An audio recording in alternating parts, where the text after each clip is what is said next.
चलिए बच्चों, अब वीबीटी के जो थ्योरेटिकल एस्पेक्ट जो सर ने डिस्कस किया था लास्ट कैप्शन में, अब उसको अपन एग्जांपल से समझते हैं। एक तरह से रिवीजन भी समझ लो इसको आप, और how to apply and how to find 3-4 things. Number 1 geometry, number 2 the magnetic nature whether paramagnetic और diamagnetic, number 3 the magnetic moment.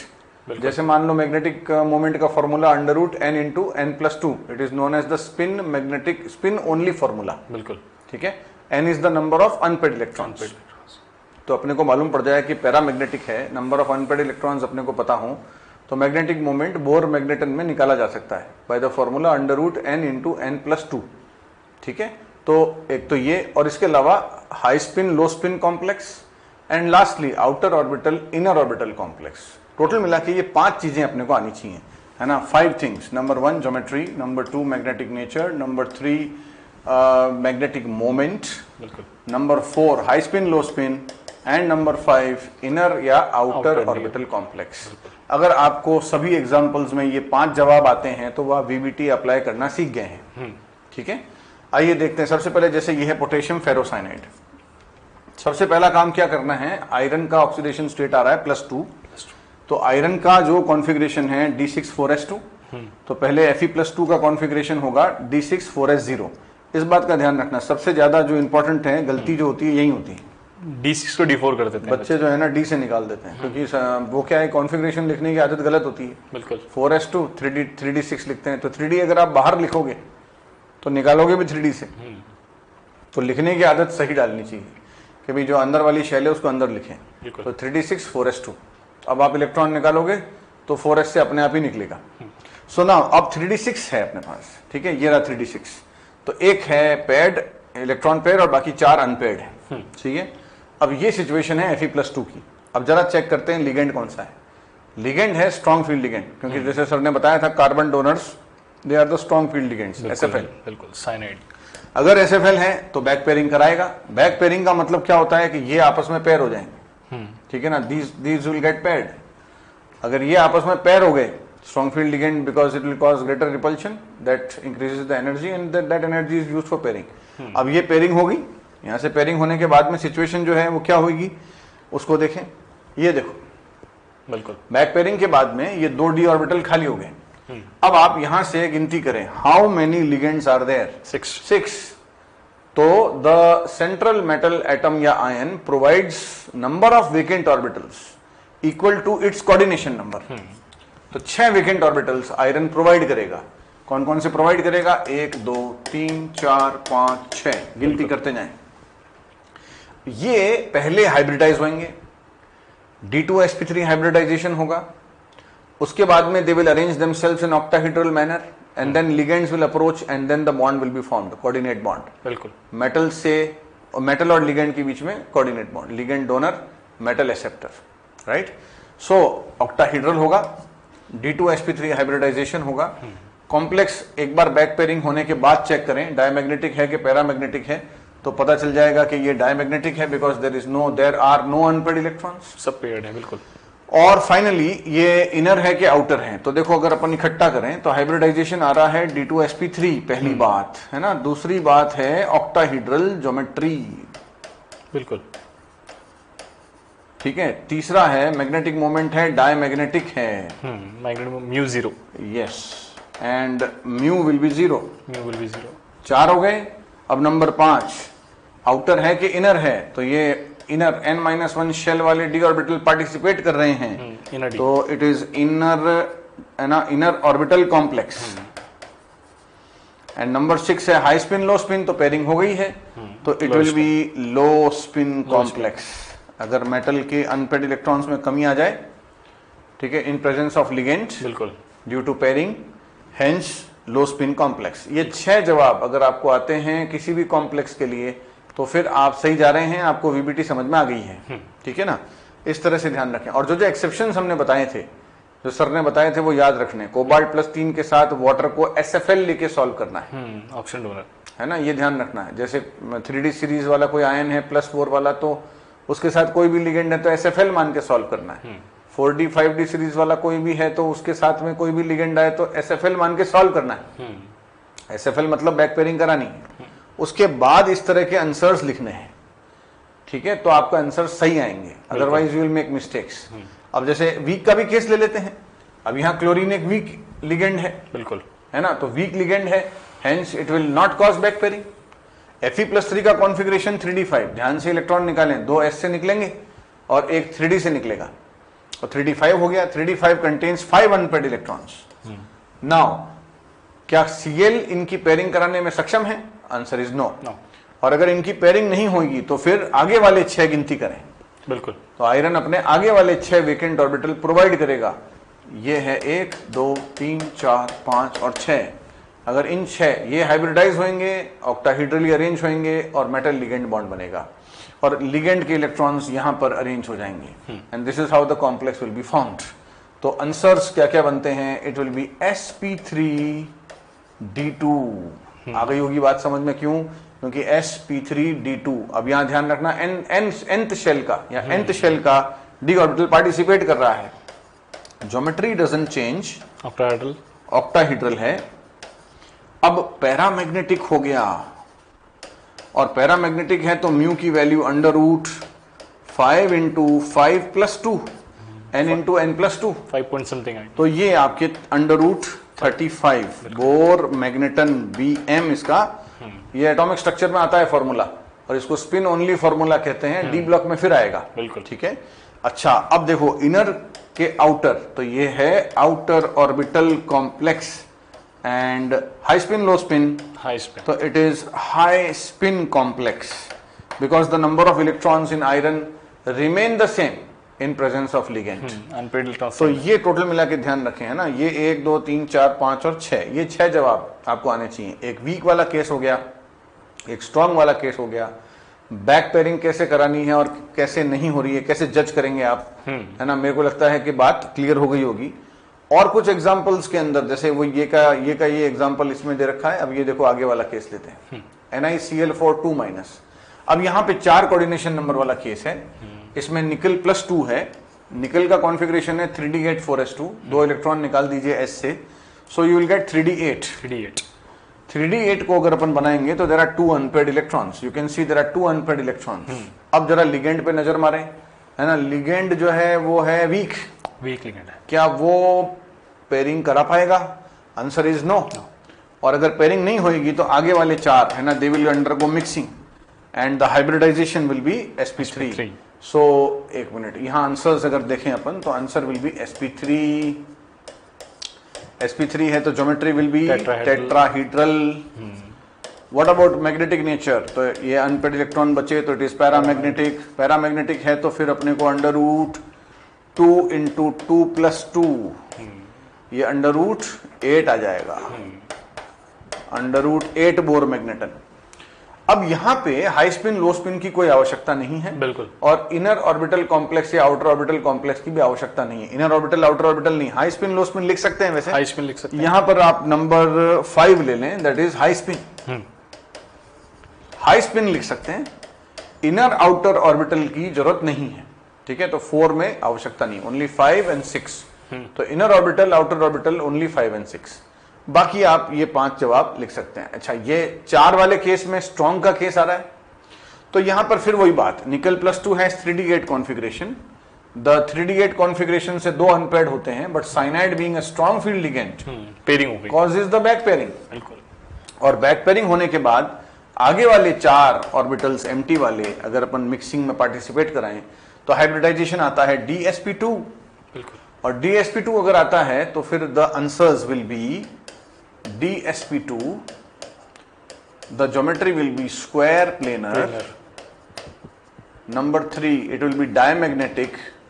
Diamagnetic है तो म्यू बराबर 0। और high spin low spin, it will be low spin, क्योंकि pairing हो गई है। Yes, बिल्कुल। तो टोटल मिला कि ये 5 जवाब। तो कोऑर्डिनेशन नंबर 4 हो तो 5 जवाब चाहिए, कोऑर्डिनेशन नंबर 6 हो तो एक और ऐड हो जाएगा, 5 हो तो एक और ऐड हो जाएगा, वो है inner orbital outer orbital complex.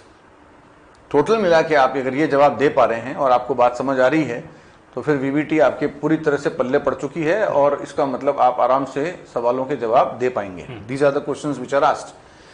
अब बात करता हूं मैं एक्सेप्शंस की। एक होता है ना, जैसे एक्सेप्शंस तो हमेशा होंगे, जैसे जीवन में होते हैं ना, एक्सेप्शन हमेशा होता है। बिल्कुल। तो अब आप उसके लिए रेडी हो जाओ मेंटली। सबसे पहला एग्जांपल है कॉपर +2। इसको ऐसे ध्यान रखें, जैसे जो बात है इकट्ठा करते हैं जैसे, तो अभी से एक बार तैयारी हो जाए तो ज्यादा अच्छा है। एक्सेप्शंस में मेनली आप 2 ध्यान रखें, और वो है जैसे कॉपर +2 के साथ अगर 4 SFL आए, ठीक है, और कोबाल्ट +2 के साथ 6 SFL आए, कोई भी SFL आए, यहां आप देखेंगे कि VBT फेल हो जाती है। बिल्कुल। अच्छा, VBT कैसे फेल हो जाती है, ये बड़ा इंटरेस्टिंग बात है। तो जैसे अगर मैं कॉपर का एक एग्जांपल लेके बात को समझाऊं, तो copper +2,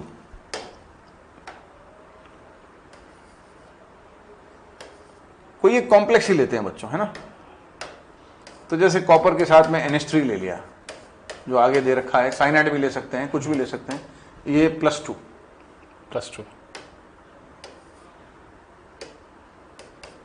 now let us see copper +2 will have configuration 3d9।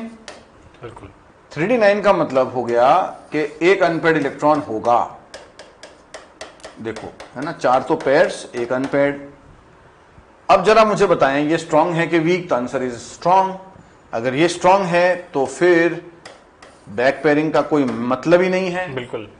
एक ही अनपेड बचा है, उसको क्या पेयर कराएंगे अपन, हेंस आगे वाले 4 गिनती करेंगे, जैसे अपन आज तक सॉल्व करते आए, जो आगे वाले 4 जैसे मैंने सॉल्व किए उसके हिसाब से चलें, तो हाइब्रिडाइजेशन आएगा sp3, और अगर हाइब्रिडाइजेशन sp3 आएगा तो ज्योमेट्री क्या आएगी, tetrahedral, right.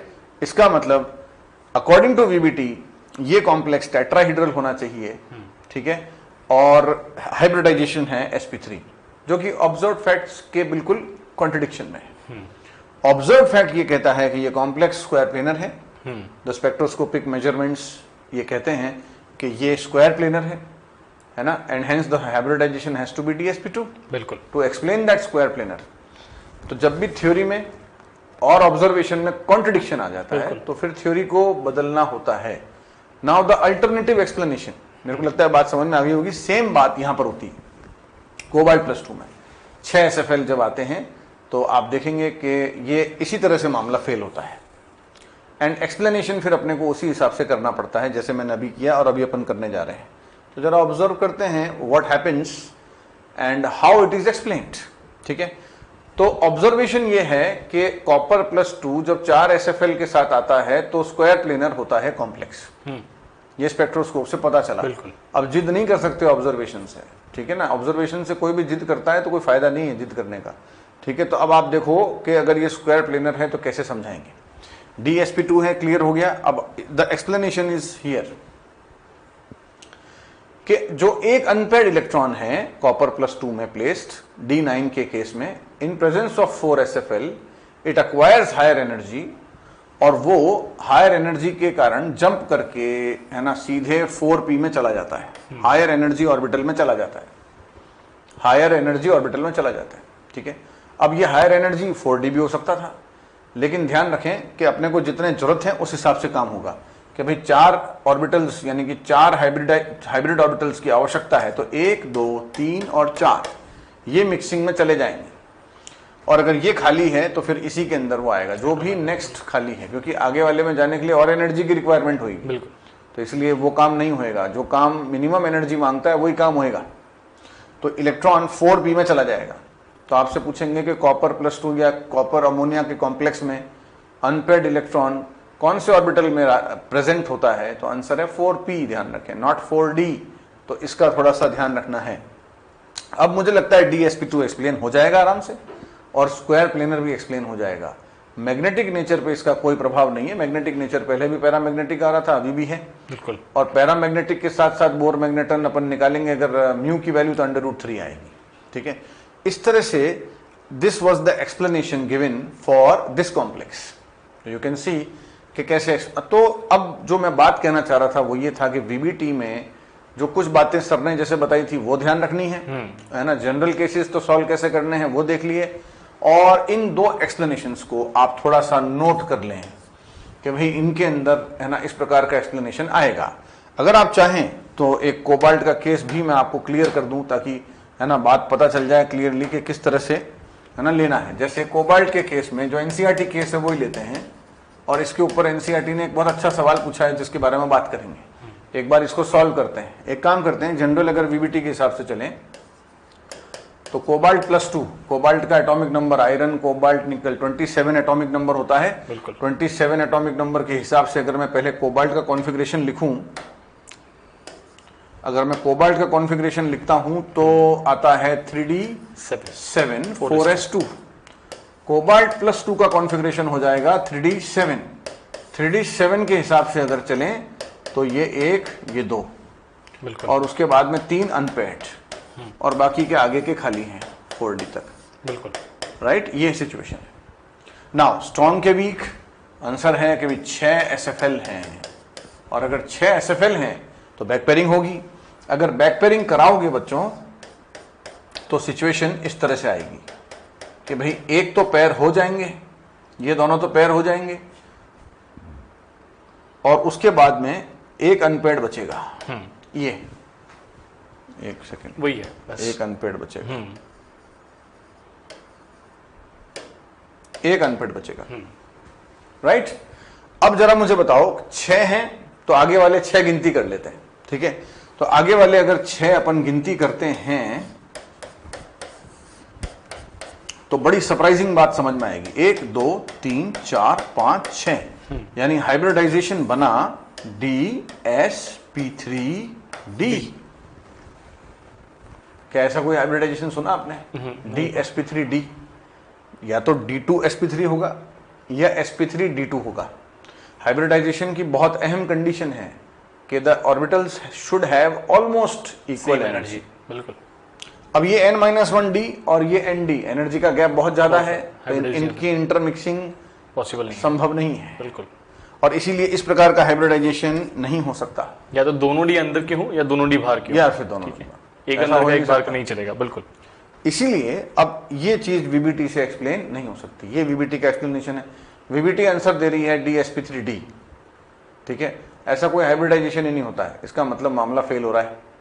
Hence the explanation. Explanation simple है कि ये इलेक्ट्रॉन आगे जाएगा, और आगे कहां जाएगा? यहां तक, यानी कि 4d में चला जाएगा। और अगर ये आगे चला जाएगा तो फिर the hybridisation will B D2sp3, और यहां पर ये इलेक्ट्रॉन 4d के अंदर प्रेजेंट होगा। तो जो क्वेश्चन दिया है एनसीईआरटी में वो ये दिया है, क्वेश्चन जो दिया है एनसीईआरटी में वो ये दिया है, देखो कि कोबाल्ट NH3 होल 6+2, ये तो एक अच्छा रिड्यूसिंग एजेंट है ना। और कोबाल्ट कॉपर, हाँ,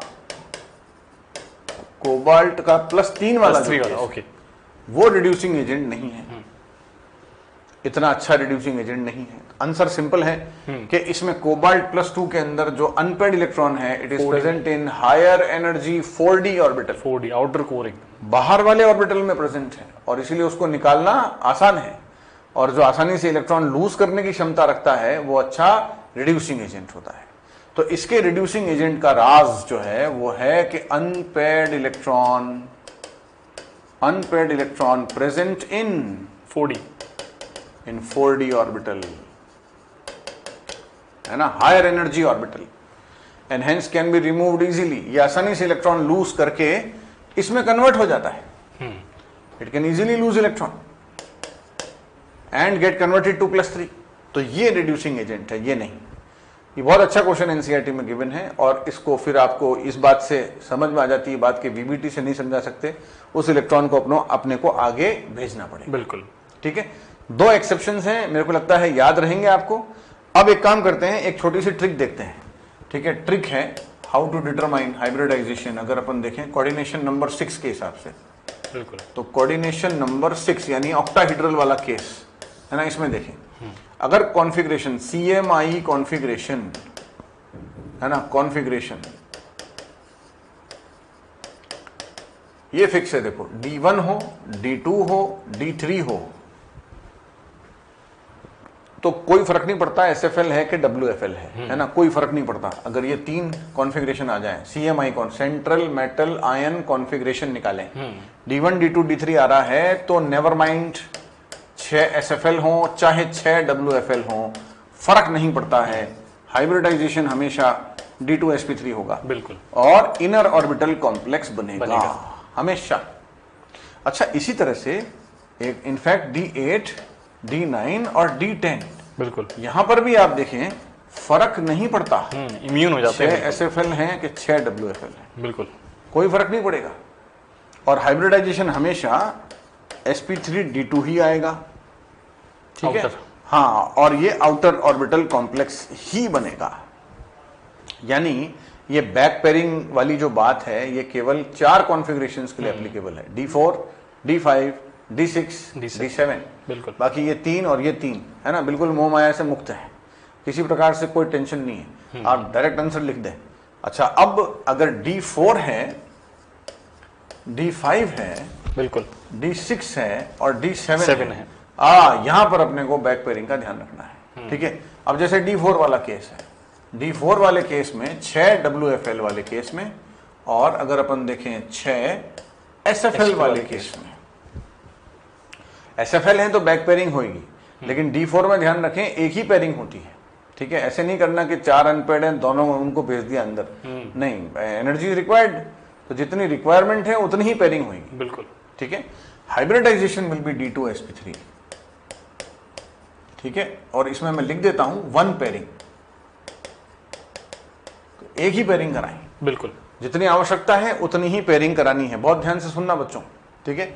हाँ, WFL वाले केस में अपने को पता है यहां पर भी D2sp3 आएगा, ऑल्दो sp3 D2 का लगता है अपने को, लेकिन बैक पेयरिंग नहीं होगी और 4 अनपेड इलेक्ट्रॉन रहेंगे, वो एक अनपेड इलेक्ट्रॉन आगे जाएगा, है ना, हायर एनर्जी ऑर्बिटल में, और D2sp3 हाइब्रिडाइजेशन पाया जाएगा। तो इसमें दोनों में ध्यान रखें, इनर ऑर्बिटल होता है, एक पेयरिंग है और इसमें एक इलेक्ट्रॉन जो है 1 इलेक्ट्रॉन इन हायर ऑर्बिटल, यहां पर भी हायर ऑर्बिटल के अंदर 1 इलेक्ट्रॉन प्रेजेंट होगा, बिल्कुल। और D5 D6 D7 इनमें फिक्स है, इनमें कोई दिक्कत नहीं है। WFL है तो नो बैक पेयरिंग, और अगर SFL है तो बैक पेयरिंग है, बैक पेयरिंग है तो हाइब्रिडाइजेशन विल बी D2sp3, और यहां पर नहीं है तो sp3 D2। Outer orbital complex, inner orbital complex, ये फिक्स है। तो इस तरह से आप 6 वाले केसेस में, कोऑर्डिनेशन नंबर 6 वाले केसेस में ये ट्रिक लिख सकते हैं, और इसमें आपको बहुत मदद मिल जाएगी। अच्छा हाँ, बाकी सब सारे पैरामैग्नेटिक ही हैं accept D10 and D6 SFL। तो आप अगर मैग्नेटिक नेचर भी देखना चाहते हैं तो आसानी से कर सकते हैं कि D10 के अलावा और D6 SFL के अलावा ये दोनों डायमैग्नेटिक हैं, ये दोनों डायमैग्नेटिक हैं, रेस्ट ऑल आर पैरामैग्नेटिक। तो ये 6 वाले आपसे ओरली सॉल्व हो जाएंगे, है ना, हाथों हाथ कर सकते हैं। आपके पास आए क्वेश्चन और आप एक बार कॉन्फ़िगरेशन निकालिएगा और इस ट्रिक को लगाइएगा।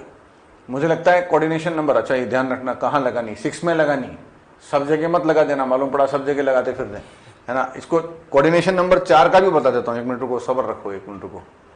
कोऑर्डिनेशन नंबर 4 वाला एक काम करते हैं, इसी को बता, हाँ इसी में इसमें बता देते हैं, 1 मिनट। कोऑर्डिनेशन नंबर 4 वाला देख लो बच्चों, एक कोऑर्डिनेशन नंबर 4 वाला जो है, तो इससे क्या है कि क्लियर हो जाएगी बात। कोऑर्डिनेशन नंबर 4 में ऐसा करना स्ट्रेट फॉरवर्ड रहता है मामला। कोऑर्डिनेशन नंबर 4, अब इसमें सिंपल बात यह है, 4 SFL हो, 4 WFL हो। WFL है तो बैक पेयरिंग नहीं होगी, एंड हेंस sp3 है ना, टेट्राहीड्रल। इसको आप इन जनरल ध्यान रखना, लगा के भी देखना, ठीक रहेगा। ये DsP2 स्क्वायर प्लेनर हो जाएगा। नॉर्मली गलती नहीं होती है, हाँ ये ध्यान रखना कि D10 वाला ऑलवेज sp3 है। ये कॉमन सेंस है भाई, है ना। D10 की बात करें अगर अपन, तो ये कॉमन सेंस की बात है। अब इसमें बैक पेयरिंग की क्या बात करें, इसमें आगे भेजने की क्या बात करें, बिल्कुल। तो आई एम श्योर कि D10 को आप छोड़ देना, हाँ इसमें कोई नहीं है, बिल्कुल, इसको ध्यान रखना। बाकी ये आप अप्लाई करेंगे तो कोऑर्डिनेशन नंबर 4 अपने आप सॉल्व हो जाएगा। तो ये कोऑर्डिनेशन नंबर 4 की बात हो गई, कोऑर्डिनेशन नंबर 6 की बात हो गई। आई होप कि आपने लिख लिया होगा और आप इसको सॉल्व करेंगे क्वेश्चंस को, तो मुझे लगता है कि आपके लिए बहुत इजी रहेगा। बिल्कुल। चलिए सर, अब क्वेश्चंस थोड़ा आप डील करें। क्वेश्चन सॉल्व करते हैं बच्चों। देखो जो सर ने डील किया अभी सारा, उसको अप्लाई करके देखते हैं, वही एप्लीकेशन वाला पार्ट आ गया। तो पहला कॉम्प्लेक्स जो है वो है क्वेश्चन जो है, which of the following complex ion which is diamagnetic nature. आपको यहाँ ये आइडेंटिफाई करना है इन चारों में कौन सा ऐसा कॉम्प्लेक्स है जो डायमैग्नेटिक नेचर शो करता है। ठीक है, डायमैग्नेटिक है, इसका मतलब अनपेयर्ड इलेक्ट्रॉन की संख्या कितनी आने वाली है? 0। ठीक है, आपको ये देखना है मेन। तो आप इसको ओरली सॉल्व करने की कोशिश करें। कोऑर्डिनेशन कंपाउंड के जो क्वेश्चंस होते हैं ना बच्चों, वो ओरली सॉल्व हो जाते हैं विदाउट पेन पेपर। आप ऐसे कर सकते हैं इसको, हम तो लिखेंगे आपकी इनिशियल लेवल पे, लेकिन आपको जब प्रैक्टिस हो जाएगी तो आप इसको ओरली भी कर सकते हैं। भाई अगर हम बात करें निकल की यहाँ पे, ठीक है, निकल की स्टेट अगर निकालेंगे बच्चों तो निकल +2 आ रहा है। निकल यहाँ पे +2 स्टेट में है। +2 मतलब ये हो गया 3d8 एंड 4s 0 हियर। ठीक है, 3d8 का मतलब हमें पता है कि कहीं ना कहीं यहाँ पे 2 इलेक्ट्रॉन्स होंगे, यहाँ 2 होंगे, यहाँ 2 होंगे, एक यहाँ एक यहाँ, कुछ ऐसा सिनेरियो होगा। ठीक है, 4s 0 here and 4p again, ये सब 0 पड़ा है, वेकेंट है। ठीक है, लिगेंड जो है वीक है, स्ट्रॉन्ग है, वीक लिगेंड है। पेयरिंग करवाने में केपेबल या इनकेपेबल, तो केपेबल नहीं है तो पेयरिंग नहीं करवाएगा। तो hybridisation is going to be sp3। Hybridisation निकल के आएगा sp3 और 2 अनपेयर्ड नजर आ रहा है, तो मतलब ये पैरामैग्नेटिक कॉम्प्लेक्स है। पर अगर अब बच्चों नेक्स्ट देखें, ये तो चलो पैरामैग्नेटिक आ गया, ये तो हमारे अकॉर्डिंग आंसर नहीं होना चाहिए, ये आंसर नहीं होगा। नेक्स्ट देखें CN4 आ गया, अब यहाँ निकल में ही आ गया, सेम कॉम्प्लेक्स है। निकल की स्टेट अगेन +2 आ रही है, D8 कॉन्फ़िगरेशन है, लेकिन the ligand here is SFL, ये स्ट्रॉन्ग फील्ड लिगेंड है, यहाँ बैक पेयरिंग हो जाएगी। स्ट्रॉन्ग फील्ड लिगेंड आ रहा है, यहाँ पे WFL था। ठीक है, यहाँ बैक पेयरिंग हो जाएगी। अगर पेयरिंग हो जाएगी तो ये दोनों इलेक्ट्रॉन्स अब पेयर्ड हो जाएंगे, तो ये अब सिनेरियो कुछ ऐसा होगा, 2 यहाँ 2 यहाँ 2 यहाँ और 2 अगेन यहाँ, ये डब्बा वेकेंट हो गया, वेकेंट ऑर्बिटल मिल गया आपको। पेयरिंग हो गई है इलेक्ट्रॉन्स की, इसका मतलब अब कोई यहाँ पे अनपेयर्ड इलेक्ट्रॉन नहीं बचा है, तो this is going to be diamagnetic, ये आंसर आने वाला है। ठीक है, आगे भी चेक करें, वैसे आंसर तो आ गया। CuCN4-2 कॉपर का स्टेट देखें बच्चों, कॉपर आ रहा है D9। कॉपर की स्टेट अगर देखें +2 है, +2 मतलब D9 है, और D9 का मतलब एक इलेक्ट्रॉन तो अनपेयर्ड रहने ही वाला है, उसको तो कोई चेंज नहीं कर सकता, कोई पेयरिंग पॉसिबल नहीं है वहां पे, तो मतलब ये तो पैरामैग्नेटिक है। ठीक है, इसमें अगर देखिए बच्चों कोबाल्ट की स्टेट देखें आप, कोबाल्ट +3 आ रहा है, और +3 आ रहा है, कोबाल्ट +3 मतलब हो गया D6। WFL है, लेकिन WFL है, और लिगेंड आ रहा है यहाँ पे WFL स्ट्रॉन्ग फील्ड लिगेंड होता तो 3 पेयर बन जाते, D6 के 2-2 के पेयर बन जाते। लेकिन अगर लिगेंड वीक है तो फिर पेयरिंग नहीं होगी, इसका मतलब ये भी नेचर आने वाला इसका पैरामैग्नेटिक, ये भी पैरामैग्नेटिक होगा। तो हमारे अकॉर्डिंग आंसर जो है डायमैग्नेटिक वो एक ही है, दैट इज सेकंड ऑप्शन। ठीक है, नेक्स्ट क्वेश्चन देखें। Pick out the correct statement with respect to MnCN6-3। अब यहाँ पर MnCN6-3 आपको कॉम्प्लेक्स दिया गया है और इसके रेस्पेक्ट में आपको सही स्टेटमेंट आइडेंटिफाई करना है। ये वही D4 केस आ गया, ये वही D4 वाला केस आ गया जो सर ने अभी डील किया था। बिल्कुल ट्रिक से कर सकते हैं, बिल्कुल, क्योंकि Mn की स्टेट अगर देखें बच्चों तो +3 है, +3 मतलब 3d4 वाला केस हो गया, D4। अब D4 के साथ लिगेंड स्ट्रॉन्ग है या वीक है, देखिए हम यहाँ स्ट्रॉन्ग लिगेंड है, तो स्ट्रॉन्ग लिगेंड है तो अब क्या करना है, इलेक्ट्रॉन जो है वो एक आगे चला जाएगा हायर ऑर्बिटल के अंदर। जब इसको अगर आप बनाए यहाँ पर Mn+3 है, that is 3d4 state and 4s एक पेयरिंग होगी इसमें, 4p0, हाँ सॉरी, ये एक इलेक्ट्रॉन है, एक पेयरिंग लिगेंड स्ट्रॉन्ग है, बिल्कुल बिल्कुल बिल्कुल। तो D4 वाला केस है बच्चों, तो D4 वाला केस है, तो ये कुछ अभी ऐसा है। ठीक है, लिगेंड स्ट्रॉन्ग है। अब कोऑर्डिनेशन नंबर कितना है बच्चों? 6 है, 6 कोऑर्डिनेशन नंबर। पहले तो आप ये देखिए कोऑर्डिनेशन नंबर क्या है, 6 है, तो हाइब्रिडेशन या तो sp3d2 होने वाला है या d2sp3 होने वाला है। ठीक है, इनमें से होने वाला है, या तो 2 D चाहिए, या तो दोनों बाहर के मिले या दोनों अंदर के मिले। ठीक है, लिगेंड स्ट्रॉन्ग है तो पेयरिंग पॉसिबल है, पेयरिंग करवाएगा। अब आपको यहां पे क्या करना है बच्चों, इनको चारों को पेयर नहीं करवा देना है, यही सर ने खास बात बताई थी। भाई चारों को पेयरिंग करवाने में क्या होगा, कुछ ऐसा हो जाएगा, 1 2 3 4, ये ऐसा हो जाएगा। आपको रिक्वायरमेंट कितनी है हाइब्रिडेशन के हिसाब से? 2 D की रिक्वायरमेंट है, पर आपने पेयरिंग करवा के कितने D खाली कर लिए? 3 खाली नहीं करने आपको, जितनी रिक्वायरमेंट है उतने ही D खाली होने के लिए जितनी इलेक्ट्रॉन्स की पेयरिंग होनी चाहिए उतनी ही करवाएं, क्योंकि पेयरिंग करवाने में लगती है एनर्जी। सिंपल सी बात है, लोन पेयर रिपल्शन से इलेक्ट्रॉन्स की पेयरिंग होती है, लेकिन जो इलेक्ट्रॉन्स लेकर के आ रहा है अपने लोन पेयर, उनसे इलेक्ट्रॉन्स, इन इलेक्ट्रॉन्स को रिपल्शन देके वो पेयरिंग करवाता है, और रिपल्शन से हमेशा सिस्टम की एनर्जी बढ़ती है, अनस्टेबिलिटी आती है। ठीक है, तो आपको जितनी रिक्वायरमेंट है उतनी ही पेयरिंग करवाएं। ठीक है, यहां पर एक ही इलेक्ट्रॉन की पेयरिंग से ही 2 डब्बे वेकेंट हो जाएंगे, तो ये सिनेरियो कुछ ऐसा होगा, ये जो है वो ऐसा होगा, एक पेयरिंग हो गई और 2 वेकेंट मिल गए आपको। ठीक है, तो ये सर ने जो कहा था एक ही पेयरिंग करवानी, तो hybridisation is going to be D2 और आगे के 2, आगे के S और P3 मिल जाएंगे, तो D2sp3 तो हाइब्रिडेशन होने वाला है। पेयरिंग करवाने के बाद भी 2 अनपेड बचे हैं, तो नीचे is going to be paramagnetic है, D2sp3 है और साथ में ज्योमेट्री D2sp3 के साथ से ऑक्टाहेड्रल ज्योमेट्री निकल के आ रही है। तो मतलब आंसर आप ढूंढ सकते हैं अपन। सेकंड आंसर होगा D2sp3 hybridisation and octahedral geometry with 2 electrons unpaired, that is paramagnetic nature. 2 point something इसका म्यू निकल के आएगा। ठीक है, ये सारी बातें खास इसके बारे में थी। एक क्वेश्चन और देखें, Which of the following complexes is an inner orbital complex? Hybridisation से आ जाएगा। बिल्कुल, इनर ऑर्बिटल कॉम्प्लेक्स बोला, हाइब्रिडेशन से आ जाएगा सीधा। हाइब्रिडेशन अगर 6 कॉर्डिश नंबर वाला देखिए आप यहाँ पे 6 वाला है, सारे 6 वाले हैं, जिसमें भी D2sp3 हाइब्रिडेशन है, इसका मतलब उसका कॉम्प्लेक्स बिल्कुल इनर ऑर्बिटल है। Cr+3 Fe+2 और Fe+2 बिल्कुल के अपन कॉन्फ़िगरेशंस लिखें बिल्कुल, तो 3d6 आएगा इसमें, 3d6 इसमें D5 3d5, इसमें d3 बिल्कुल और इसमें d6। अब देखें बच्चों, आप यहाँ पे ट्रिक D1 D2 D3 अगर मेटल आयन का कॉन्फ़िगरेशन निकल के आता है तो लिगेंड स्ट्रांग हो या वीक हो, हमेशा हाइब्रिडेशन D2sp3 आएगा। तो देखो D3 कॉन्फ़िगरेशन आ रहा है, ठीक है, तो इसके साथ में लिगेंड स्ट्रांग हो या वीक हो कोई फर्क नहीं पड़ता है, क्योंकि आपको D3 कॉन्फ़िगरेशन का मतलब है 1 2 और 3, ये दोनों डी हमेशा वेकेंट मिलेंगे। D1 में भी ये मिलेंगे, D2 में भी मिलेंगे और D3 में भी मिलेंगे, इसलिए ये इम्यून है, इनको लिगेंड से कोई फर्क नहीं पड़ता है। D2sp3 हाइब्रिडेशन ऑलवेज देंगे। तो आंसर आ गया होगा आई गेस। ये तो यही है इसमें हाँ, D2sp3 बिल्कुल, बाकी का बच्चे सॉल्व करेंगे। अब ये आप सॉल्व करके देखेंगे एक बार, पता चल जाएगा। बिल्कुल, तो ये इसका पूरा एप्लीकेशन पार्ट था। बिल्कुल, ये एप्लीकेशन का पार्ट था। जो VBT है उसके अंदर डिस्कशन जो है अपना इस मोड पर कंप्लीट हो जाता है।